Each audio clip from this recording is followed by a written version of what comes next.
बना ले बना ले बना ले बना ले।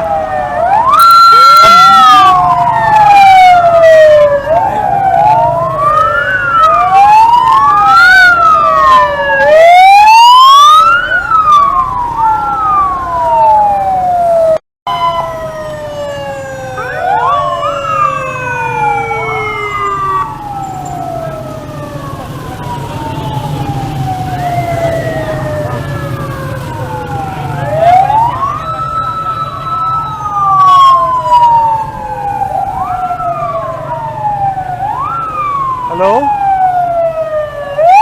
बस हाँ जी जी जी आई साहब जी जी मार्च के नाल जे